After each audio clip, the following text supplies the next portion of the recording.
Hey there, Smartsheet enthusiasts. Welcome back to another quick and practical tutorial. Today, we're diving into how to add holidays to Smartsheet for 2025. If you're juggling projects, team schedules, or personal planning, adding holidays can help you avoid conflicts and keep everything running smoothly.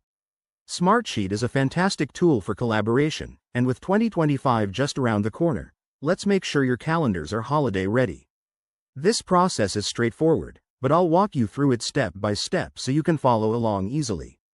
First things first, log in to your Smartsheet account. Once you're in, navigate to the specific sheet where you want to add holidays. Maybe it's your project timeline or resource allocation grid. Now, click on the Add Column button in the toolbar. This is where the magic happens. Choose a column type that suits holidays best, like a Date column, and name it something clear, such as Holidays 2025 feed to keep things organized. Next, start inputting your holiday dates. For example, enter January 1, 2025, for New Year's Day, or December 25, 2025, for Christmas. Smartsheet allows you to add multiple entries, so go ahead and list out all the major holidays relevant to your region or team. Don't forget to use the autofill feature if you have a pattern, like recurring dates, to save time. To make this even more useful, customize your column settings.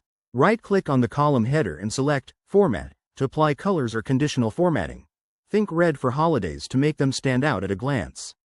This visual cue can prevent scheduling mishaps and improve your overall workflow. One quick tip.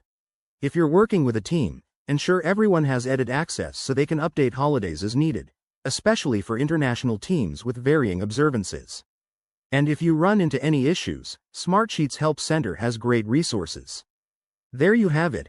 That's how you add holidays to Smartsheet for 2025. It's a simple update that can make a big difference in your planning.